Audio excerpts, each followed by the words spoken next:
Cricket ভক্তদের জন্য আসছে বড় সুখবর। শাকিব খানের পর এবার বিপিএলে আসতে পারেন শাহরুখ খান। প্রথমবারের মতো নাইট রাইডার্স ফ্র্যাঞ্চাইজিকে দেখা যেতে পারে দেশের ক্রিকেটের সবচেয়ে জমজমাটপূর্ণ এই টুর্নামেন্টে।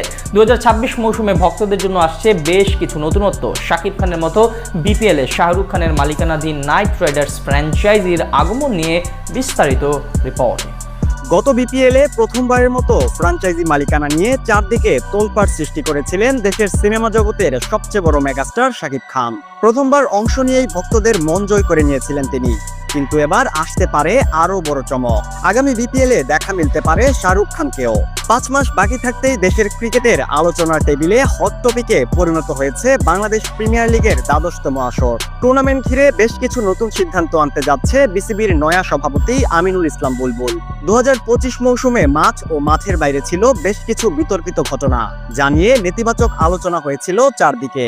এবার সেই ভুল থেকে শিক্ষা নিয়ে নতুন প্রত্যয় নিয়ে আগাতে চায় সংশ্লিষ্টরা। প্রথমবারের মতো বিপিএল-এ সুযোগ দেওয়া হচ্ছে বিদেশি মালিকানাধীন প্রতিষ্ঠানদের।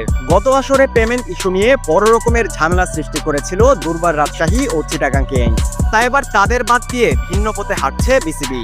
বৈশ্বিকভাবে বিপিএল-এর গ্রহণযোগ্যতা বাড়াতে এখন অন্যান্য টুর্নামেন্টগুলোর মতো বিদেশি মালিকানাধীন ফ্র্যাঞ্চাইজিদের আসার আমন্ত্রণ জানিয়েছে বিপিএল। তার প্রেক্ষিতে গুঞ্জন শোনা যাচ্ছে প্রথমবারের মতো বিপিএল-এ আসতে পারে শাহরুখ খানের নাইট রাইডার্স প্রতিষ্ঠান। আইপিএল, সিপিএল এর পর এবার বাংলাদেশেও পদযাত্রা শুরু করতে পারে জনপ্রিয় প্রতিষ্ঠানটি। আইপিএল ও ক্যারিবিয়ান প্রিমিয়ার লিগে অন্যতম সফল দল এটি। প্রতি বছর নামকরা ক্রিকেটারদের দলে ভিড়িয়ে চ্যাম্পিয়ন হওয়ার জন্য লড়াই করেন শাহরুখ খান। তাই এবার বিপিএলও যদি তার আগমন ঘটে, তাহলে সেটা নিশ্চিতভাবে বড় খবর হবে দেশের ক্রিকেট ভক্তদের জন্য। শুধু নাইট রাইডার্স নয়, মুকেশ আম্বানির মালিকানাধীন এমআই ফ্র্যাঞ্চাইজিকেও দেখা যেতে পারে বিপিএল-এ দল নিতে। তবে তারা যদি আসে, তাহলে কোন অঞ্চলকে প্রতিনিধিত্ব করবে সেই বিষয়টি এখনো নিশ্চিত নয়। এদিকে এবার বিপিএল-এ অংশগ্রহণ করার আগ্রহ প্রকাশ করেছে বাংলাদেশি মালিকানাধীন ফ্র্যাঞ্চাইজি বাংলা টাইগার্স। প্রথমবারের মতো চট্টগ্রাম বিভাগকে প্রতিনিধিত্ব করার ইচ্ছা পোষণ করেছে প্রতিষ্ঠানটি। দেশের ক্রিকেটে অবশ্য বেশ জনপ্রিয়তা রয়েছে তাদের। আবুধাবি টি10 লিগে দলটার অধিনায়কত্ব করেছেন সাকিব আল হাসান।